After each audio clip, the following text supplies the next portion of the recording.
உறவுகளுக்கு இனியதொரு வணக்கம். நான் உங்கள் நண்பன் சரவணன். அண்ணாமலை அவர்களை பற்றி பேசுறதுன்னா நான்லாம் உண்மையிலே பிரமித்து போயிருக்கிறேங்க.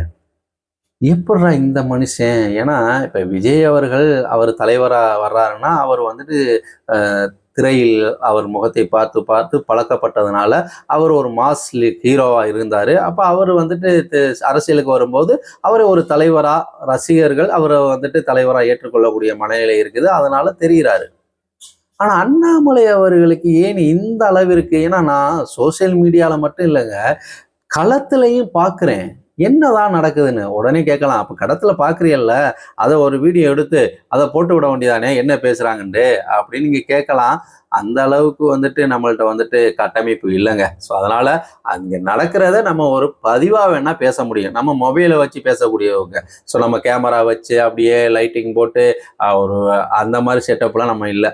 ஸோ நம்மளுக்கு நம்மளால முடிந்தது ஒரு நல்ல விடயத்தை கடத்தணும். இங்க ஒரு நல்லது ஒரு அரசியலை கடத்தணும். சமூகத்தில் ஒரு மாற்றத்தை உருவாக்க வேண்டும். வேலை வாய்ப்பில், கல்வியில், மாற்றுத்திறனாளி நலனில் இதெல்லாம் வந்துட்டு ஒரு சரியான ஒரு பார்வை இருக்க வேண்டும். அப்படிங்கிறதுலதான் அவர்களுக்கான ஒரு விழிப்புணர்வுக்காக தான் நம்ம இந்த மொபைலை வச்சுட்டு அதை நம்ம பேசுவதும் அதில் தான் பதிவு போடுவோம். அதுதான் அதில் தான் நம்ம வந்துட்டு எடிட் எல்லாம் பண்றோம். இப்படித்தான் பலரும் பண்றாங்கன்னு வச்சுக்கோங்களேன். நம்ம வந்துட்டு எல்லாத்துக்குமே தயாராகி ஒரு பெரிய அளவுக்கு ஒரு ரூம் போட்டு அதில் வந்துட்டு லைட்டிங் போட்டு கேமரா வச்சு அப்படியே இது பண்ணி பண்ற அளவுக்குலாம் பொருளாதாரம் நம்மள்ட்ட இல்லை. நம்மளே தனியார் பள்ளியில வேலை பார்த்துக்கிட்டு இருந்தோம். ஸோ அதுலேயும் வந்துட்டு வருமான குறைவுனால நம்ம அதையும் தொடர முடியாம அதுலேயும் வந்துட்டு உட்காந்துட்டு எல்ஐசியில ஏதோ ஏஜெண்டா இருந்து அதுல ஏதோ பார்த்துக்கிட்டு இருக்கோம். அதுவுமே பெரிய அளவு சப்போர்ட் இல்லை. ஆனாலும் கஷ்டத்துக்கு மத்தியில் ஓட்டிக்கிட்டு இருக்கோம்னு வச்சுங்களேன். ஸோ இந்த நிலையில ஏதாவது ஒன்று செய்யணுமே அப்படின்னு சொல்லிட்டு தான் நம்ம இந்த பதிவுகளை கொடுத்துக்கிட்டு இருக்கோம். உடனே கேட்கலாம், இதுவும் வியூஸுக்காக தானே அப்படின்ட்டு. வியூஸுக்காக தான் நம்ம பேசுகிறோம். ஆனால் இதுலேருந்து வருமானம் எடுத்திருக்கோமானா, நம்ம 6 மாதத்துக்கு முன்பு எடுத்தது, அதற்கு பிறகு நம்ம வருமானம் இதில் எடுக்கலை. 1.5 வருடம் கழித்து எடுத்தோம். அதுக்கப்புறம் இப்போ வந்துட்டு ஒரு 6 மாதம் ஆயிடுச்சு. இன்னும் ஒரு 6-7 மாதம் ஆகலாம். ஸோ அது எப்படியோ. ஆனால் இது வந்துட்டு நான் தெரிந்த விடயத்தை உங்களிடம் கடத்த வேண்டும் அப்படிங்கிறதுக்கு. சரி, ஓகே. இப்ப அண்ணாமலை அவர்களும் இந்த வளர்ச்சி அப்ப இது தானாக உருவானதானா? தானாகத்தான் உருவாயிருக்கு. ஏன்னா ஒரு வாய்ப்பை பாஜக ஏற்படுத்தி கொடுக்குறாங்க. அந்த வாய்ப்பை சரியாக பயன்படுத்தக்கூடிய, ஏன்னா எப்பவும் வந்துட்டு நம்மளும் ஒரு சராசரியா ஒரு தலைவரா இருந்தோம், ஏதோ இருந்தோம், 3 வருஷம் இருந்தோம் போனோம்னு இல்லாம இதில் என்ன செய்ய போறோம்? ஒரு ஐபிஎஸ்ஆ இருந்தவர், அவர் அங்க எப்படி இருந்தாருங்கன்னு நமக்கு தெரியாது. ஆனால் அவர் பாஜகவில் ஒரு பொறுப்புக்கு வந்தவன தான் அவர் யாரு என்னையா இந்த அளவுக்கு வந்துட்டு அவருக்குன்னு முக்கியத்துவம் கொடுக்குறாங்க. ஸோ அவரும் வந்துட்டு இங்க தமிழ்நாட்டுல எதை அடிச்சா சரியா இருக்கும்னு தெரிஞ்சு அடிக்கிறாரு. அப்ப அவர் யாரையான்னு அப்பதான் கவனிக்க ஆரம்பிக்கக்கூடியது. அப்ப அவர் என்ன நினைக்கிறாரு? தமிழ்நாட்டுல திமுக எதிர்ப்புங்கிறது இங்க மேலோங்கி இருக்குது. அதுவும் திராவிட எதிர்ப்புங்கிறது மேலோங்கி இருக்குது. ஸோ இதை வந்துட்டு சரியா வந்துட்டு கட்டமைத்து அதற்கான வீச்சை உருவாக்கி கொண்டிருந்தவர் நாம் தமிழர் சீமான் அவர்கள் வந்துட்டு அதற்கான தமிழ் தேசியங்கிற ஒரு கட்டமைப்பை உருவாக்கி அவர் ஒரு பக்கம் போய்கிட்டு இருக்காரு. ஆனா இங்க தமிழ் தேசியம் ஓகே, அதே நேரத்தில் தேசிய சிந்தனை, தேசிய பார்வை அப்படிங்கிற போது இங்க காங்கிரஸ் அவங்க ஒரு இடத்துல ஒரு சேஃப்டியான இடத்தை நோக்கி போயிட்டாங்க. அப்ப இங்க தேசிய சிந்தனையோடு, ஏன்னா தமிழ்நாட்டுக்கும் டெல்லிக்கும் ஒரு உறவு வேணும் இல்லையா? அப்ப இங்க வந்துட்டு எல்லாமே கேட்டு பேரும்போது அவர் கொடுக்கவில்லை, அவர்கள் ஏமாற்றுகிறார்கள், நாங்கள் இவ்வளவு கொடுத்துருக்கோம் வச்சிருக்கோம், இந்த இதுதான் இருக்கே தவிர சோ ஒருங்கிணைந்து மத்திய அரசு நாங்கள் இந்த மாநிலத்துக்கு நாங்கள் எல்லாமே செய்வோம் அப்படின்ட்டு அவர்கள் சுதந்திரமாக தமிழ்நாட்டிற்கு யாரோடைய மீடியேட்டரும் இல்லாம சுதந்திரமா தமிழ்நாட்டுக்கு அவர்கள் செய்யக்கூடியதெல்லாம் அதுக்கான வாய்ப்புகள் இல்லாம இருக்கு. அப்ப இங்க தேசியம்ங்கிறது முக்கியமா படுது. அப்படிங்கிற போது அப்ப இதுல எதை அடிச்சா சரியா இருக்கும்? ஏன்னா ஏற்கனவே சீமான் அவர்கள் அந்த விடயத்தை கையில் எடுத்திருக்கிறார். அப்ப அவர் தமிழ் தேசியம்ங்கிறத கையில் எடுத்துக்கிறார். நம்ம பாரத தேசியம், இந்திய தேசியம்ங்கிறத இங்க எப்படி கட்டமைக்கலாம்? ஏற்கனவே கட்சி அங்கொன்று இங்கொன்றுமா இருக்குது. அதுலயும் வந்துட்டு பாத்தீங்கன்னா பாஜகன்னு சொல்றதுக்கே பலரும் கூச்சப்பட்டுக்கிட்டு அப்படியே ஒதுங்கி இருக்கக்கூடியது. பேசுறதோடு பேசுவாங்க, ஆனா நான் பாஜக ஆதரவாளர்னு வெளியில சொல்ல மாட்டாங்க. இன்னொன்னு சங்கின்னு சொன்னாலே நான் சங்கியா, என்னை சங்கின்னு சொல்லுவியா அப்படின்ட்டு, அதாவது பாஜகன்னு தெரிஞ்சு நீ ஒரு சங்கிதான் சொன்னா நீ என்னை சங்கின்னு சொன்னா அது என்னவோ ஒரு கெட்ட வார்த்தை மாதிரி நினைத்தவர்கள் இங்க இருக்கிறாங்க. ஸோ இங்க தாமரை மலர்ந்தே தீருமுன்னு தமிழிசேகா சொல்லும் போது இங்க மலராது அப்படின்னு சொல்லிட்டு அதற்கு நோட்டாவுக்கு கீழே இப்படி எல்லாம் விமர்சனம் பண்ணிக்கிட்டு இருந்த நேரத்துல வர்றாரு. அப்ப புயலா வந்து இங்க தமிழகம் எங்கும் அப்படியே காற்று வெள்ளம் போல அப்படியே பாஜக கொண்டு போய் சேர்க்கிறார். இது எப்படா சாத்தியம்?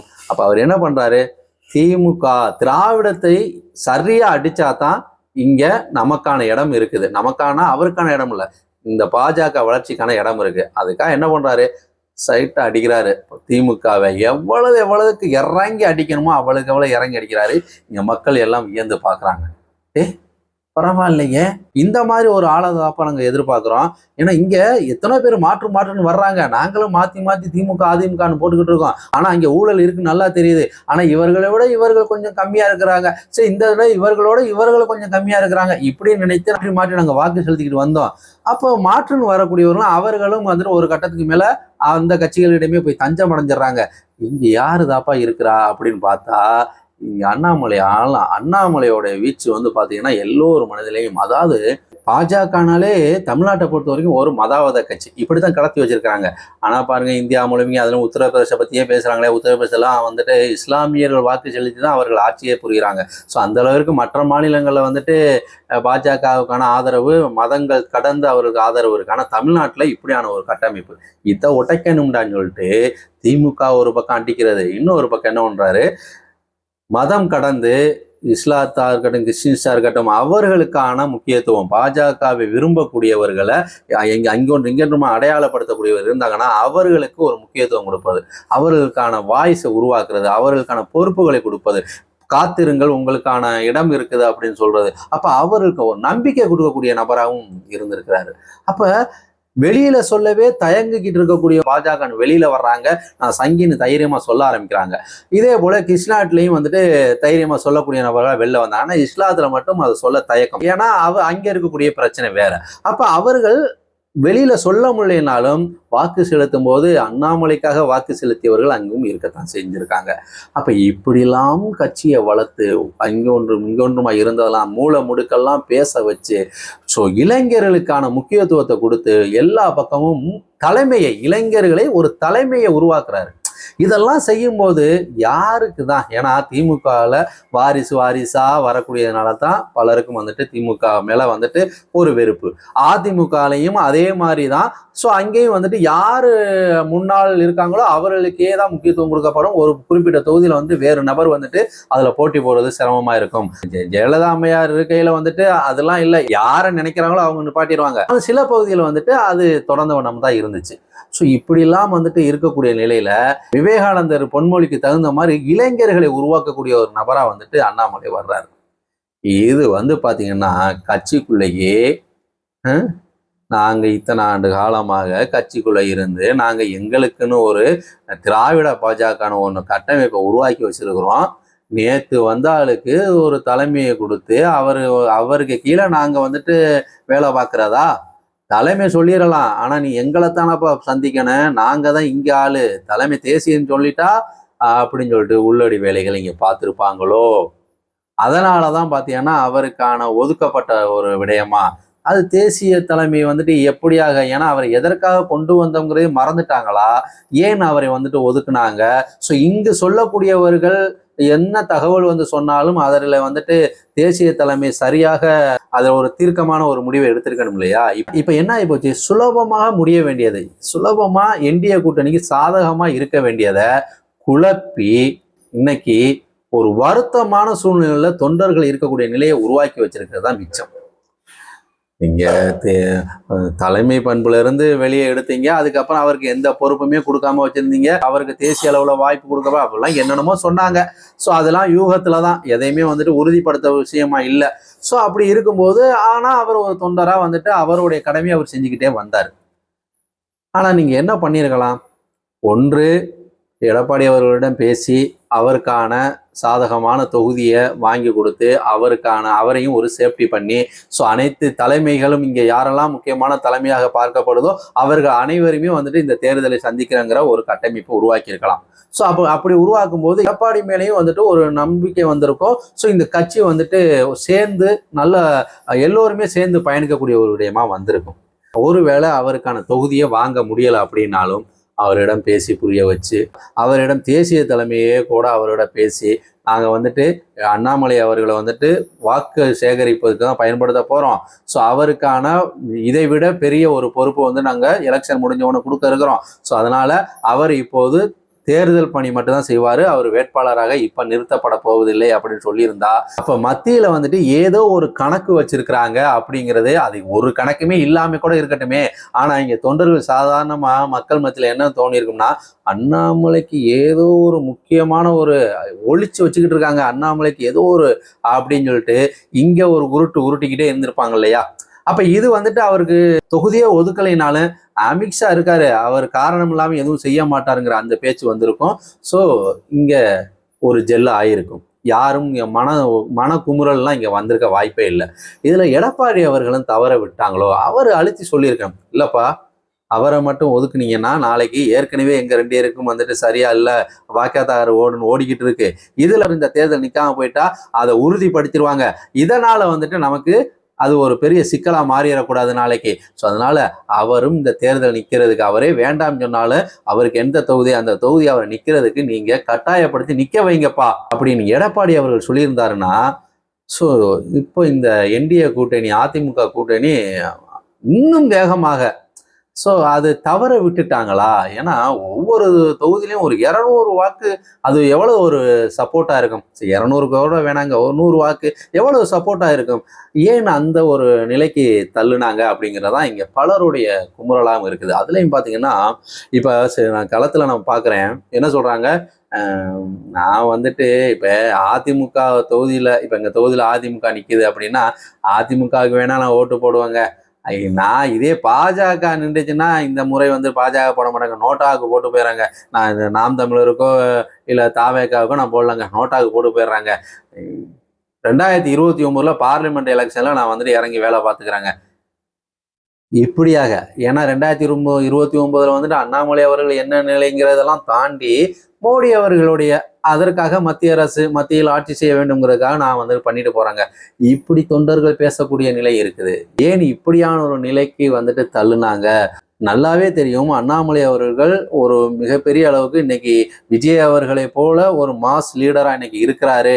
ஸோ அவரை ஒரு சரியா பயன்படுத்தணுங்கிறத என்டிஏ ஏன் தவற விட்டாங்க? தங்களுடைய தேவைக்கு தங்களுக்கான தொகுதியை சரியா கேட்டு பெற முடிந்தவர்களுக்கு ஏன் இதை கேட்டு பெற முடியல?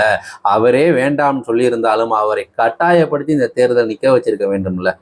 அவர் தேர்தல் நிற்காதனால மகிழ்ச்சி தான், ஏன்னா அது காலம் பதில் சொல்லும். அதே நேரத்தில் நிற்க வச்சிருந்தா இப்போ இருக்கக்கூடிய இந்த ஆட்சி மாற்றம் நினைக்கக்கூடியவர்களுக்கு இன்னும் ஒரு சப்போர்ட்டிங்கா இருந்திருக்கும். இதுல இஸ்லாத்து கிறிஸ்டின்ஸ்ல இருக்கக்கூடியவர்கள், பாஜகவை விரும்பி வந்தவர்களுக்கும் அவர்களும் வந்துட்டு ஓகே, அண்ணாமலை அவர்களுக்கும் எடப்பாடி இருக்கக்கூடிய அந்த உரசல்லாம் இதாகிடுச்சு, ஓரளவுக்கு அவர்கள் சரியாயிட்டாங்க, நம்ம வாக்கு செலுத்துவோம்ப்பா. அவர்களே சிலர் வந்துட்டு தலைமை பண்புக்கான நபர்களா உருவாக்கிக்கிட்டு வந்திருக்காரு இல்லையா அண்ணாமலை அவர்கள். அவர்கள் நினைப்பாங்க இல்லையா, இதுல இந்த 27 தொகுதியில ஏதாவது ஒரு தொகுதியை, சிறுபான்மையினருக்கு தகுந்த மாதிரி ஒரு தொகுதியை பாஜக ஒதுக்கியிருந்தா கட்சி மீது இருக்கக்கூடிய அந்த அவச்சொல் அதெல்லாம் மாறி இருக்கும். அதையும் தவற விட்டாங்க. இதே இடத்துல அண்ணாமலை அவர்கள் இருந்திருந்தால் இங்கு வேறு ஒரு பார்வை இருந்திருக்கும், வேறு ஒரு அழுத்தம் இருந்திருக்கும். ஆனா அவர் என்னதான் இருந்தாலும் அந்த குழுவுல வந்துட்டு அவரும் வந்துட்டு போய் சந்தித்திருந்தாலும் அவர் வந்துட்டு வலியுறுத்தக்கூடிய இடத்துல இல்லாமல் அதை பார்க்கக்கூடிய இடத்துல தான் அவர் இருந்திருப்பாரு அப்படிங்கிறது தான். ஏன்னா அதற்குன்னு ஒரு முக்கியமான குழு இருக்கும்போது இவர் முந்திரி கொட்ட மாதிரி முந்திரி போனா, என்னப்பா நீ உனக்கு என்ன வர சொல்றோம்னா அது நீ வந்தா தான் அங்க வெளியில இருக்கக்கூடியவங்க ஓகே அண்ணாமலைக்கு முக்கியத்துவம் இருக்குன்னு சொல்லுவாங்க, அதனால உன்னைய வர சொல்றோம்ப்பா, நீ உடனே அதை பண்ணுங்க இதை பண்ணுங்க, நீ ஆர்டர் போடாதப்பா, எங்களுக்கு தெரியும் அப்படின்ட்டு அவர் அடக்கி வச்சிருக்க வாய்ப்பு இருக்குல்ல. ஸோ இதெல்லாம் வந்துட்டு பேசக்கூடிய விடயங்க. இதை சரி பண்ணாமல் தவற விட்டுட்டாங்கிறத உண்மையிலே வேதனையா இருக்குது. ஓகே, ஆனாலும் தேர்தல் பரப்புரையில அடுத்தடுத்து அண்ணாமலை அவர்கள் என்னென்ன திமுகவை நோக்கி பேச போறாரு அப்படிங்கிறது அது பெரிய எதிர்பார்ப்பு இருக்குது. ஸோ அதுதான் அடுத்த காலங்களில் வந்துட்டு பேசும் பொருளாகவும் மாறுறதுக்கும் வாய்ப்பு இருக்குது. இன்னைக்கு அந்த அளவிற்கு அவர் என்ன சொல்ல போறாங்க கேட்பதுக்கு மக்கள் தயாரா இருக்கிறாங்க. ஆனாலும் மனசுக்குள்ள ஒரு ஆதங்கம் இருக்கு, இவ்வளவு பேசுறியே தலைவா, ஆனா உனக்கு ஒரு வாய்ப்பு கொடுக்காம உன்னைய ஒதுக்கிவிட்டாங்களே தலைவா அப்படின்ட்டு ஒரு உள்ளுக்குள்ள ஒரு ஆதங்கம் இருந்தாலும் ஆனா பரவாயில்ல, நீங்க என்னதான் ஒதுக்குனாலும் சிங்கம் சிங்கம் தான் பாத்தீங்களா அப்படின்ட்டு அதை பெருமையா பேசக்கூடிய இடத்துல தொண்டர்கள் இருப்பாங்க. ஓகே, அடுத்த களம் என்னவா இருக்குங்கிறத நம்ம சேனலை சப்ஸ்கிரைப் பண்ணி வச்சுக்கோங்க உறவுகளே, ஷேர் பண்ணுங்க உறவுகளே. நன்றி.